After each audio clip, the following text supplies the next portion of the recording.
Well, I'm back in the garage with the race car. Pretty happy with how Nationals went.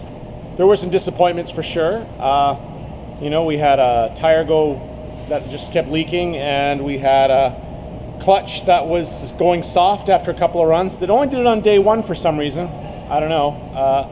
Every couple of runs we had to bleed the clutch, otherwise it was all spongy and wasn't releasing. Of course, we had the pipe come off the turbo, and we still are spinning an inside tire. I don't know, it's bothersome. And the shifting is terrible. The car does not like to shift very quickly. And Jeff had a problem with that too when he drove the car. But the handling was great. Like, I can't believe how fast we were scooting through that course, particularly when I had no boost. I was able to go, pretty aggressively through the course when I had no boost. But anyways, I was optimistic that I would do better. Like, I thought top three. I'm pretty sure I'm going to get top three, but things didn't go quite as planned. We just had issues. And then when I had the opportunities, when everything was working on the car properly on my runs, I wasn't capitalizing on that. I was not driving as hard as I should have or could have, and just didn't work out. It's a tough class. E-Mod's a very tough class. I think my car fundamentally has what it takes to win the class. Not this year, obviously, maybe not next year, but eventually, when I keep sorting out the little issues, these little things, like turbo pipes that pop off and the ability to shift through all the gears quickly, these of course would put the car in contention. And the video this video that I'm making right now is a little longer than normal, but I'm trying to get everything. I'm trying to encompass everything that happened at Nationals and try to include everything so that you have an idea of what happened, of the whole event. And I don't know if I should list off everything or if I should show everything that went wrong, because overall the trip was a success. It was good. I mean, the car is so much better than it was.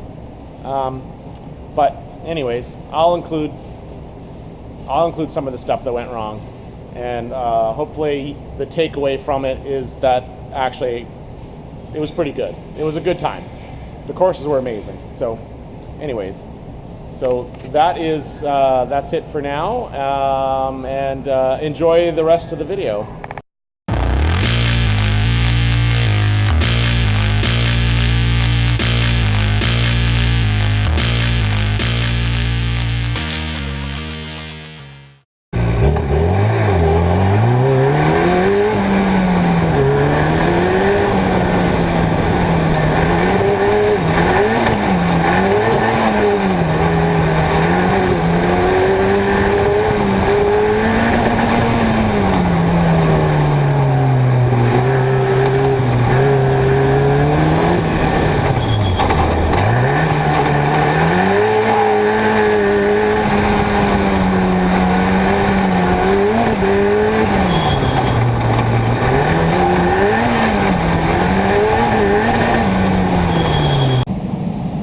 Okay, so after Jeff Cashmore drove the car on the test course, he suggested that the left front shock must be soft or gone weak or shot, because the way the car would turn right was different than the way the car would turn left. Now, I felt that the car turned different right and left too. Never really was sure why. But anyways, so what we did was we pulled the front shocks on the car because I had spares. We pulled the front shocks off and replaced them. And this is the shock that we pulled off, and you can see that I can fairly easily push this together. I can compress it. It does come back, so it still has nitrogen in it. This is one. This is a different one. This one, I can't actually push this one together. So, or very slowly. Like, if I really work at it, I can push it together. So Yeah, I think we had a bad shock there on that one. So it did handle better after we replaced it.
So on day 2, we had a problem with the cars would start running really funny, and then it would have no power, like it would make no boost. And it turned out that it was this right here. So it's popping off. It would just pop off. So I pressure tested the whole system at 30 psi, but when I tested it, it was, it's cooler than at Nationals. Nationals, that was all really hot, and I guess it just wasn't holding as good as it should. So I'm gonna put a flange on that, and that'll hold it good in place.